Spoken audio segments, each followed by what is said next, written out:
नमस्कार दोस्तों, आप लोग को जोहार एग्जाम में स्वागत है दोस्तों। तो चलिए दोस्तों, आज हम लोग झारखंड महिला सुपरवाइजर जो आप लोग को झारखंड महिला सुपरवाइजर है, जो आप लोग को हिंदी टेस्ट सीरीज है दोस्तों। तो आज उसका डेमो पार्ट 2 है दोस्तों। कल हम लोग 1 से 50 तक का क्वेश्चन को किए थे दोस्तों, 1 से 50 तक। तो आज हम लोग दोस्तों 51 से कितना तक करेंगे, 100 तक करेंगे दोस्तों ये क्वेश्चन आज।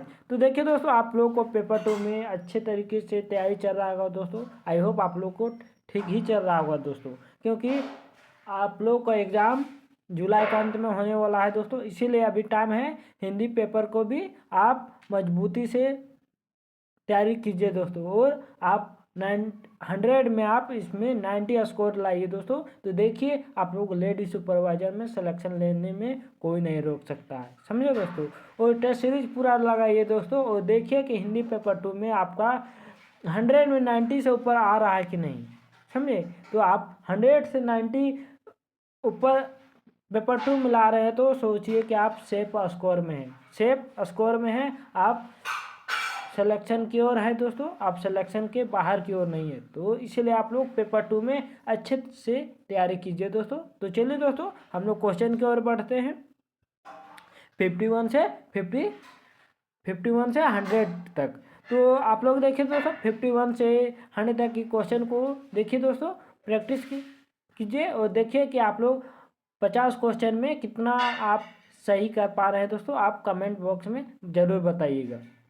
तो चलिए दोस्तों, क्वेश्चन की ओर बढ़ते हैं।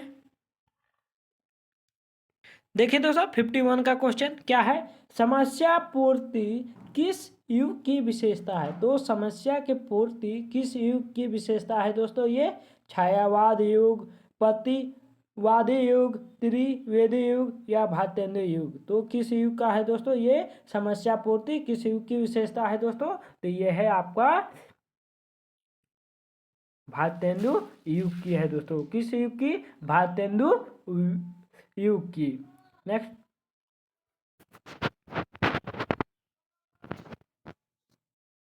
देखिए दोस्तों, ईशकनामा के रचयिता कौन है दोस्तों। तो ईशकनामा के रचयिता कौन है दोस्तों। तो आप लोग पेपर 2 में पढ़ेंगे तो जरूर पता होगा दोस्तों। ये कौन है, बोधा है। कौन है दोस्तों, बोधा। ईशकनामा के रचयिता कौन है, बोधा है। नेक्स्ट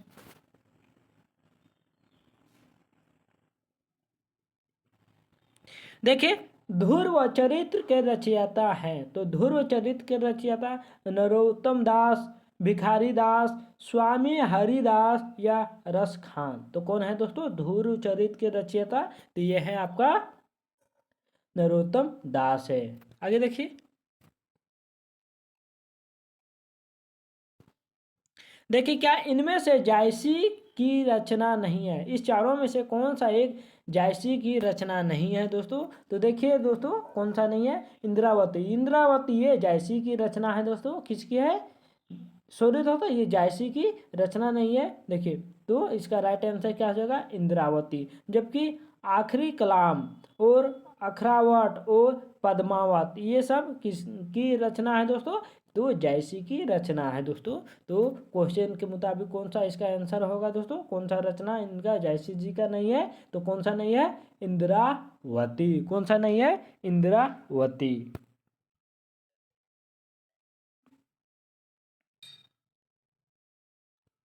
अब देखिए क्या है, कबीर की वाणी का संग्रह किस नाम से प्रसिद्ध है। तो कबीर की वाणी का संग्रह किस नाम से प्रसिद्ध है दोस्तों, रमेनी, साखी, शबद या बीजक। तो कबीर की वाणी का संग्रह किस नाम से प्रसिद्ध है। तो ये है आपका बीजक के नाम से नाम प्रसिद्ध है दोस्तों संग्रह।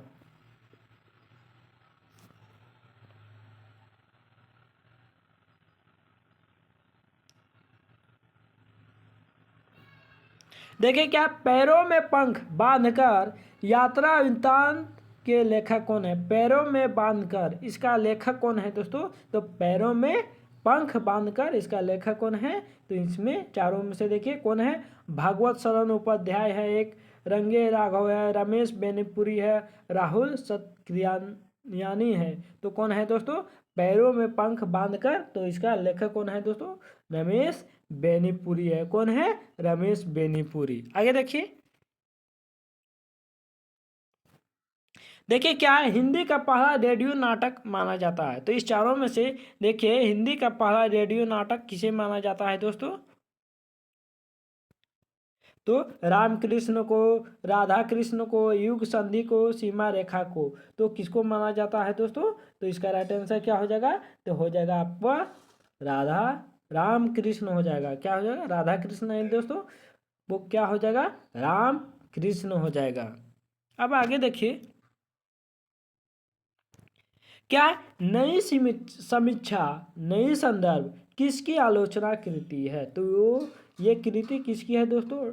डॉक्टर नागेंद्र, डॉक्टर रामविलास वर्मा, रमेश शकुंतला मेघ या नंदकिशोर आचार्य। तो कौन है दोस्तों? नई समीक्षा, नई संदर्भ किसकी आलोचना कृति है दोस्तों? तो ये कृति किसकी है दोस्तों? डॉक्टर नागेंद्र के। कौन किनके हैं दोस्तों? डॉक्टर नागेंद्र। नेक्स्ट,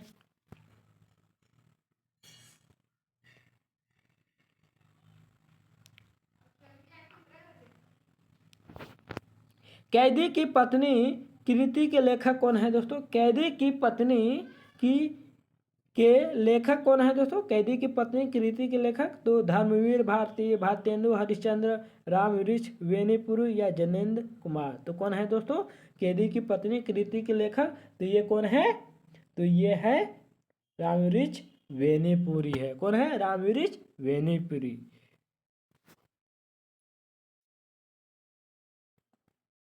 अब देखिए एक प्लेट स्लेब कहानी की लेखिका है दोस्तों। तो एक प्लेट स्लेब कहानी का लेखिका कौन है दोस्तों? कृष्ण सोबती, शिवाजी, मन्नू भंडारी या उषा प्रियवंदा। तो कौन है दोस्तों?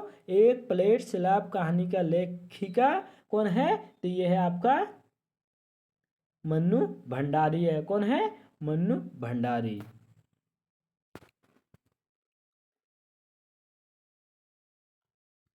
अब देखिए क्या, धुंध में लिपटी रूहू के बीच में कैन शैतान लग रहा है। तो कौन है दोस्तों? ये वर्दी वाला कंडक्टर, वर्दी वाला डॉक्टर, वर्दी वाला पुलिस या उपरोक्त में सभी। तो कौन है दोस्तों? तो ये है वर्दी वाला कंडक्टर है दोस्तों। कौन है? कंडक्टर। तो इसका राइट आंसर क्या हो जाएगा? ऑप्शन नंबर ए हो जाएगा। जो धुंध में लिपटी रूहू के बीच में कैन कैन शैतान लग रहा था, तो वर्दी वाला कंडक्टर।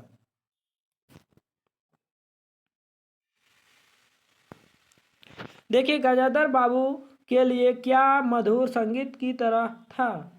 क्या गजाधर बाबू के मधुर संगीत की तरह रहा था, या रेल की पहियों की खटखट, पत्नी का डांट, या बसंती की गुनगुनाहट, या गणेशी की गाना। तो गजाधर बाबू के लिए क्या मधुर संगीत रहा दोस्तों? किस तरह रहा?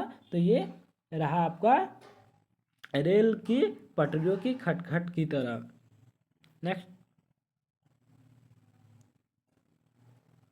देखिए मिसपाल को पिताजी की किस बात से चिढ़ थी? तो मिसपाल को पिताजी से किस बात से चिढ़ थी दोस्तों?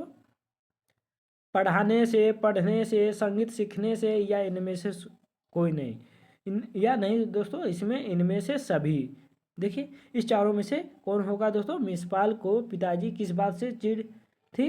तो ये थी, आप लोग को पता होगा, ये पढ़ाने से, पढ़ने से और संगीत सीखने से। तो ये तीनों से उनके पिताजी मिसपाल के चिढ़ थे।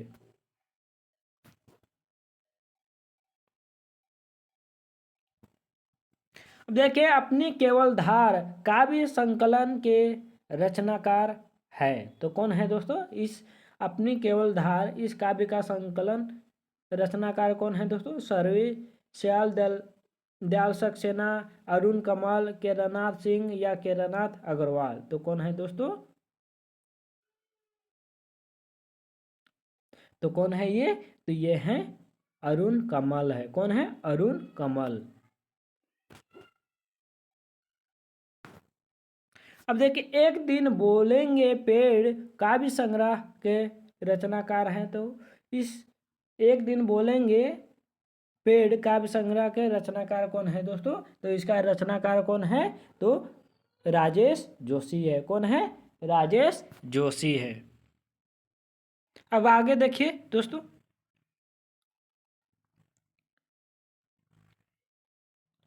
देखिए क्या है, गीत कुंज नामक संकलन किस कवि की है? तो किस कवि का है दोस्तों? गीत कुंज नामक एक संकलन है।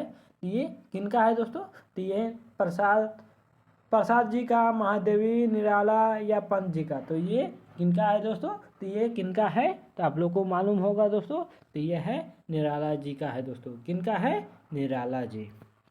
नेक्स्ट,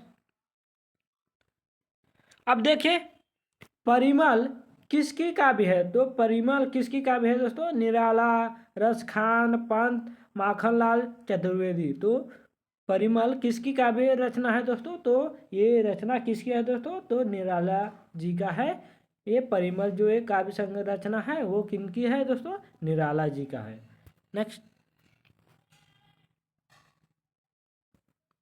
देखिए दोस्तों, शाब्दी और अर्थी किस शब्द शक्ति से के भेद है? किस शब्द शक्ति के भेद है दोस्तों? तो तात्पर्य, व्यंजना, अभिधा, लक्षण। तो किसका है दोस्तों? ये शब्द और शाब्दी और अर्थी किस शब्द शक्ति के भेद है दोस्तों? तो ये है अभिधा के हैं। नेक्स्ट,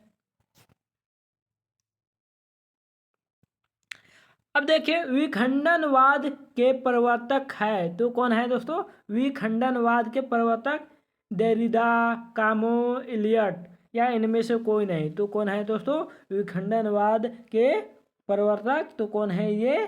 तो ये है आप लोग को, कौन है?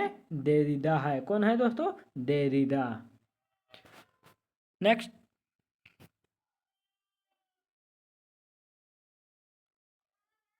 देखिए साहित्य को मिथ्या अनुकृति मानता है। तो कौन मानता है दोस्तों? अरस्तु है, प्लेटो है, इलियट है, क्रोचे है। तो कौन मानता है दोस्तों? तो ये कौन मानता है दोस्तों? तो ये मानता है प्लेटो। आगे देखिए,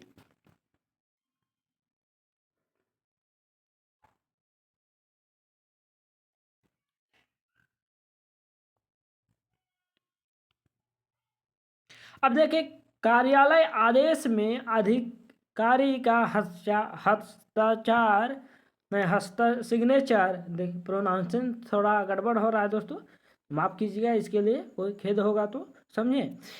देखिए कार्यालय आदेश में अधिकार का सिग्नेचर किस स्थान पर आया आया था?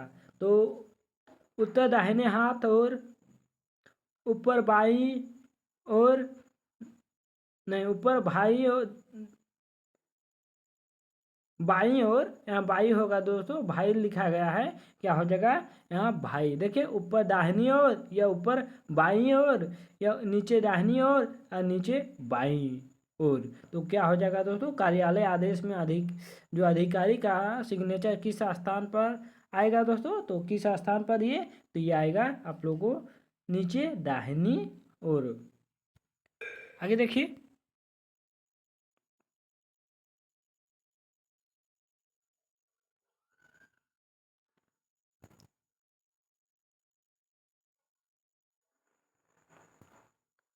देखिए भाव पल्लव वन में मूल वाक्य में आए विचार सूत्रों से समझाया जाता है। संक्षिप्त में, विस्तार में, स्पष्ट में, मौलिकता में। तो किसमें समझाया जाता है दोस्तों? तो ये समझाया जाता है आप लोग को किसमें? विस्तार से। किससे? विस्तार से। नेक्स्ट,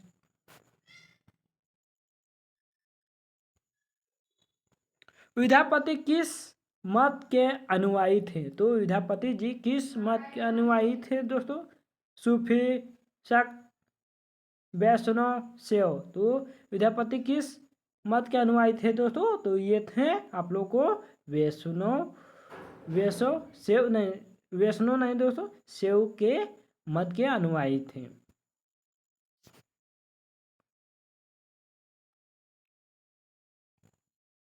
देखिए कबीर के अनुसार किस देखकर गौरव नहीं करना चाहिए? मतलब कबीर के अनुसार वो बोल रहे हैं कबीर जी कि किसी को देखकर गौरव नहीं करना चाहिए, शक्ति, माया या शरीर को या धन को। तो किसको देखकर गौरव नहीं करना चाहिए दोस्तों? तो किसको देखकर? माया को देखकर गौरव नहीं किया करना चाहिए।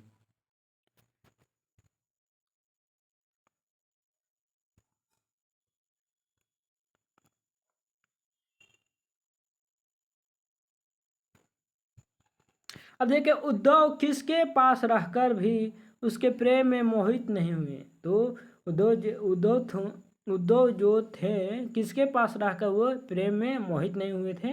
तो दोस्तों के पास, माता पिता या श्री कृष्ण या परिवार के।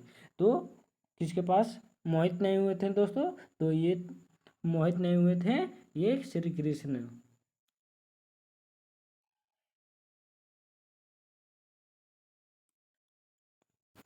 अब आगे देखिए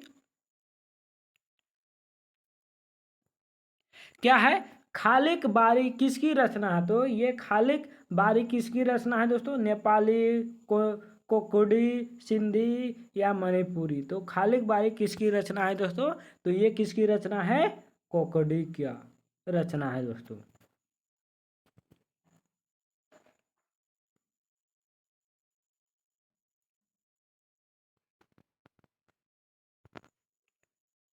अब देखिए, राष्ट्रभाषा के समांतर राजभाषा शब्द के प्रयोग का प्रस्ताव किसने किया था? तो किसने किया था दोस्तों? श्री राजगोपालाचारी, महात्मा गांधी, गोविंद वल्लभ पंत या कैलाश नाथ। तो कौन किए थे दोस्तों? तो ये किए थे श्री राजगोपालाचार्य।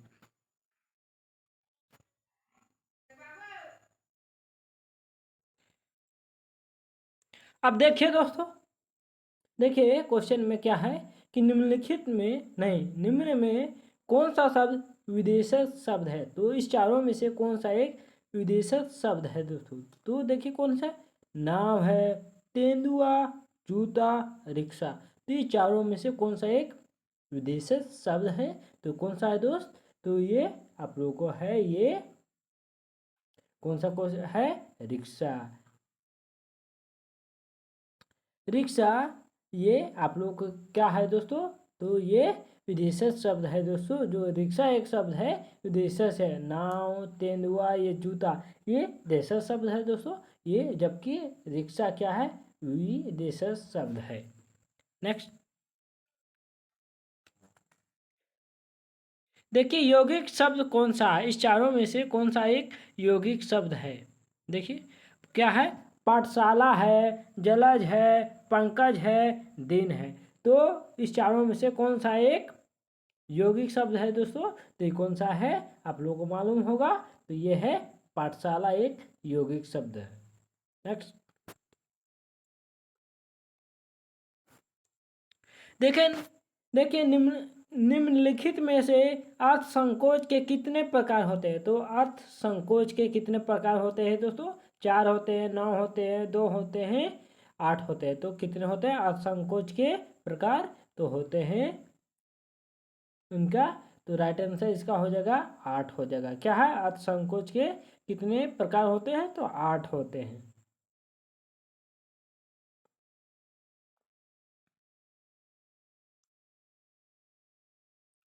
देखिए, कल का कलह में परिवर्तन किस व्यंजन नागम से हुआ है? तो किस व्यंजनागम से हुआ है दोस्तों? तो देखिए ABCD इसमें कौन सा हुआ है? तो दोस्तों तो इसमें हुआ है आप लोग को ऑप्शन नंबर ए से हुआ है। कल का कला के परिवर्तन में व्यंजनागम से हुआ है। तो ये अत्यंत से हुआ है दोस्तों। नेक्स्ट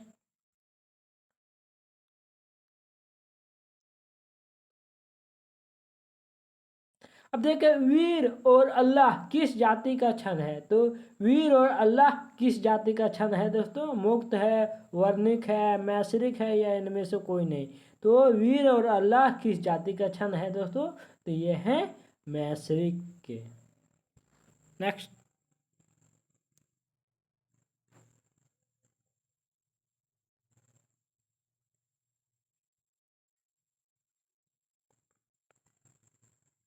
अब देखिए दोस्तों, द्विकर्मक वाक्य में कर्म कार्य किया विभक्ति को किस पद के साथ प्रयुक्त किया है? तो को किस पद के साथ प्रयुक्त किया है दोस्तों? कर्म प्रधान पद के साथ, क्रियापद के साथ, या गौण कर्म के पद के साथ। तो किसके साथ किया गया है दोस्तों? तो ये गौण कर्म के पद के साथ। तो इसका राइट आंसर क्या हो जाएगा? ऑप्शन नंबर सी हो जाएगा।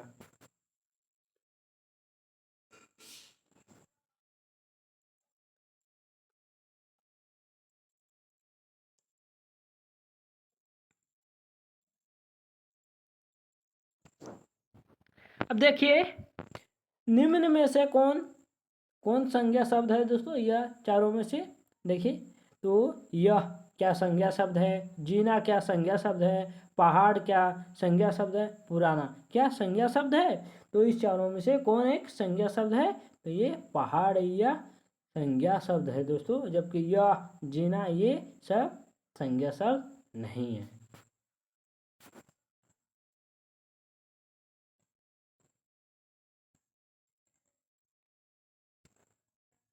देखिए, बुढ़ापा एक प्रकार का क्या है दोस्तों? अभिशाप है। रेखांकित शब्द की संख्या।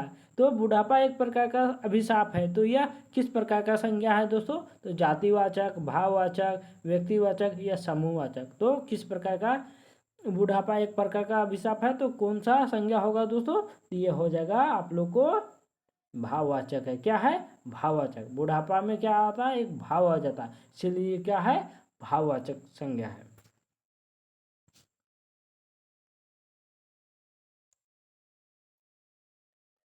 देखिए, योग्य व्यक्ति ही पहचाना जाता है। वाक्य में योग शब्द क्या है? तो योग शब्द क्या होगा दोस्तों? योग शब्द तो ये सर्वनामिक विशेषण या परिणाम वाचक विशेषण, संख्यावाचक विशेषण या गुणवाचक विशेषण। तो कौन सा होगा शब्द दोस्तों? ये तो ये हो जाएगा आप लोग को गुणवाचक विशेषण हो जाएगा। क्या हो जाएगा दोस्तों? गुणवाचक विशेषण।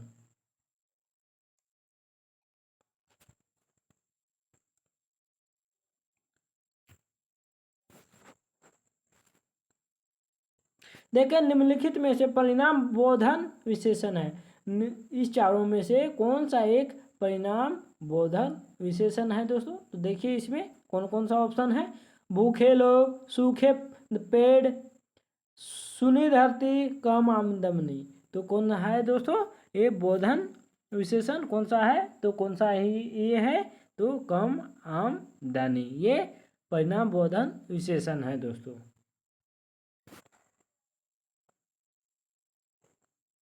देखिए, अधोलिखित की वाक्य में आकर्मक क्रिया है। तो इस चारों में से कौन एक आकर्मक क्रिया है दोस्तों? देखिए, क्या है? राम खाना खा रहा है। तो कौन दोस्तों? राम खाना खा रहा है, क्या आकर्मक क्रिया है? तो राम खाना खा रहा, तो आप लोगों को पता चल रहा है कि राम क्या खाना खा रहा है? खाना ही ना खा रहा है, वो तो दूसरा चीज नहीं खा रहा है। चालक गाड़ी चलाता है, चालक गाड़ी चलाता है। श्याम हंसता है। तो क्या है दोस्तों इसका? श्याम हंसता। तो श्याम हंसता है, तो क्या हंसता है उसको कुछ नहीं पता, तो ये आकर्मक क्रिया हो जाएगा दोस्तों। श्याम हंसता है। माँ स्वेटर बुनती है, ये क्या हो जाएगा दोस्तों? सकर्मक क्रिया हो जाएगा।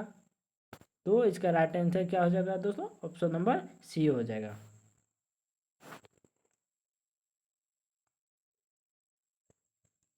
देखिए, निम्न विकल्पों में सकर्मक क्रिया का चयन करना है। तो निम्न विकल्पों में सकर्मक क्रिया का चयन करना है दोस्तों। लेटना, छूटना, पिघलना, तड़ पाना। तो निम्नलिखित में कौन सा एक सकर्मक क्रिया का है चयन करना है दोस्तों इस चारों में से? तो कौन है ये? तो तड़पाना ये सकर्मक क्रिया का है दोस्तों।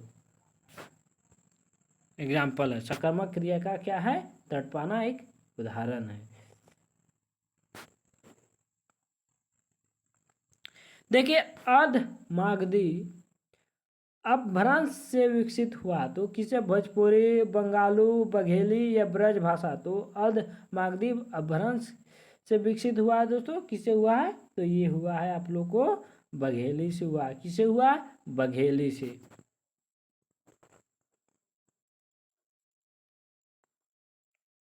देखिए, यथाशीघ्र शब्द का समास बताइए। तो यथाशीघ्र ये कौन सा समास होगा दोस्तों? यथाशीघ्र, तो ये हो जाएगा आप लोग को यथाशीघ्र अव्ययी भाव समास हो जाएगा। नेक्स्ट, अब देखिए जो नहीं, देव जो महान, देव जो महान, यह किस समास को उदाहरण है दोस्तों? अव्ययी भाव कर्मधारय। तो देव जो महान, ये समास कर्मधारय समास का ये उदाहरण है दोस्तों।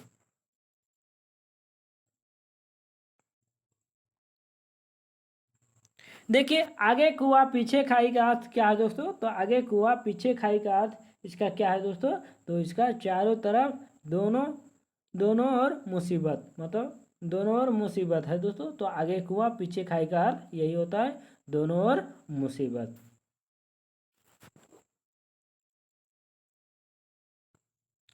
देखिए क्या आंख का पानी ढलना इस मुहावरे का सही अर्थ है दोस्तों?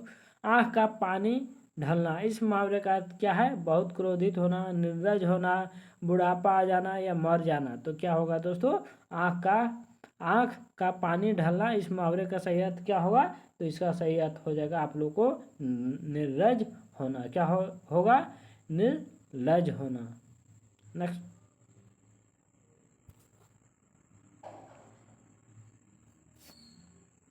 देखिए कुछ का प्रयोग इनमें से किस सर्वनाम में किया जाता है? तो कुछ का प्रयोग कौन सा सर्वनाम के भेद में किया जाता है? संबंधवाचक, निजवाचक, अनिश्चयवाचक या निश्चयवाचक। तो कुछ में का प्रयोग किस सर्वनाम में किस में किया जाता है दोस्तों? तो कुछ का प्रयोग तो ये किया जाता है आप लोग को अनिश्चयवाचक में किया जाता है। तो इसका राइट आंसर अनिश्चयवाचक होगा।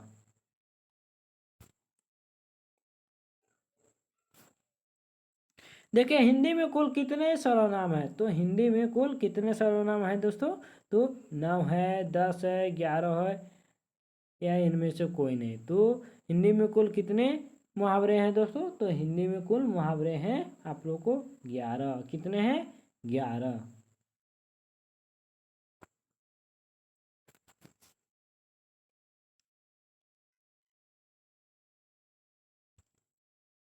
अब देखिए दोस्तों हिंदी किस भाषा परिवार की भाषा है दोस्तों? तो द्रविड़, ऑस्ट्रिक, चीनी, तिब्बती या भारोपीय। तो हिंदी किस भाषा परिवार के हैं दोस्तों? तो ये भारोपीय के हैं।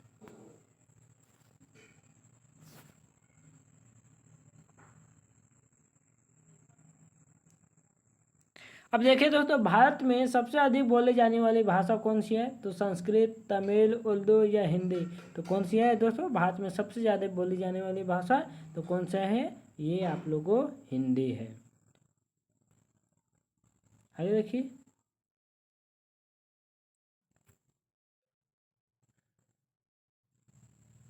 देखिए हिंदी भाषा का जन्म हुआ था। तो हिंदी भाषा का जन्म हुआ है दोस्तों कहाँ से? लौकिक संस्कृत से, पाली पाली प्राकृतिक से, वैदिक संस्कृत से या अपभ्रंश से। तो कहाँ से हुआ है दोस्तों हिंदी भाषा का जन्म? तो अपभ्रंश से हुआ है हिंदी भाषा का जन्म।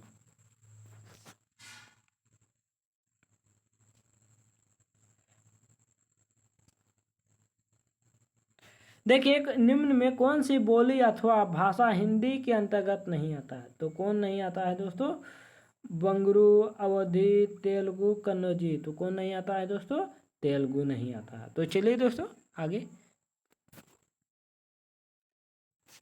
देखिए दोस्तों, अगर आप लोग झारखंड महिला सुपरवाइजर का तैयारी कर रहे हैं दोस्तों, तो आप लोग के लिए जो हाई एग्जाम से आप लोग सोशोलॉजी, होम साइंस और साइकोलॉजी का नोट्स मिलेगा दोस्तों, जो आप लोग को मिनिमम फी में आप लोग को ये नोट्स तीनों प्राप्त मिलेगा दोस्तों, समझे। जो आप लोग जो हाई एग्जाम में संपर्क कर सकते हैं दोस्तों ये नोट्स लेके, और अपना 1 मंथ में लेडी सुपरवाइजर का सीट को साकार कर सकते हैं दोस्तों। इसीलिए आप लोग नोट्स अच्छे से खरीदिए दोस्तों और पढ़िए। उसके बाद मॉक टेस्ट लगाइए दोस्तों। नोट्स को पढ़ने के बाद उसको बाद टेस्ट लगाइए। अगर आप लोग टेस्ट पहले लगाते होंगे तो आपका स्कोरिंग कम आता होगा दोस्तों, जिससे आप लोग डिमोटिवेट होते होंगे। डिमोटिवेट होते हैं। इसीलिए आप लोग पहले नोट्स पढ़िए, उसके बाद आप लोग मॉक टेस्ट लगाए, तो आप लोगों का स्कोरिंग बढ़ेगा, जिससे आप लोग मोटिवेट होइएगा और लेडी सुपरवाइजर का अच्छे से तैयारी कीजिएगा दोस्तों। इसीलिए आप लोग जो हर एग्जाम से आप संपर्क करके सोशोलॉजी, होम साइंस और साइकोलॉजी का भी नोट्स प्राप्त कर सकते हैं दोस्तों। आप लोग इस नंबर पर कॉल कर सकते हैं दोस्तों, 8789125229 में आप लोग कर सकते हैं दोस्तों कॉल, और जो हर एग्जाम से नोट्स प्राप्त कर सकते हैं। तो चलिए दोस्तों, देखिए अगर आप लोग नोट्स अच्छे तरीके से पढ़ लिए होंगे दोस्तों, तो आप लोगों को बारी है कि टेस्ट सीरीज लगाई, और टेस्ट सीरीज लगा कर अपना स्कोरिंग देखिए कि आप लोग किस सब्जेक्ट में कितना स्कोर हो रहा है, किस सब्जेक्ट में कितना वीक है। जैसे आप लोग देखिए सोशोलॉजी, तो सोशोलॉजी में आप लोग को 100 में कितना आ रहा है, जीके जीएस में कितना आ रहा है, मैथ में कितना आ रहा है, साइंस में कितना आ रहा है। देखिए 150 में आप लोग को 100 से पार आ रहा है कि नहीं, वो देखिए कि टेस्ट सीरीज में कि आ रहा है कि नहीं। तो उसके लिए आप लोग मेहनत कीजिए ज़्यादा, समझे, 100 से पार करने के लिए, समझे। और इसीलिए आप लोग टेस्ट लगाना आप लोग के लिए बहुत ही ज़रूरी है। अगर आप लोग नोट्स पूरी तरह से पढ़ लिए होंगे तो आप प्रैक्टिस सेट कीजिए, मॉक टेस्ट लगाइए और अपना आकलन देखिए कीजिए और स्कोरिंग बढ़ाइए, समझे। तो आप लोग सोशोलॉजी का भी नोट्स मिलेगा दोस्तों, और नहीं साइकोलॉजी का आप लोग को टेस्ट मिलेगा, और होम साइंस का भी टेस्ट मिलेगा दोस्तों, जो टोटल 10 सेट रहेगा दोस्तों ये तीनों का। तो आप लोग 200 मिनिमम फी में मिल जाएगा दोस्तों, और आप लोग इस नंबर पर कॉल कर सकते हैं दोस्तों, जो है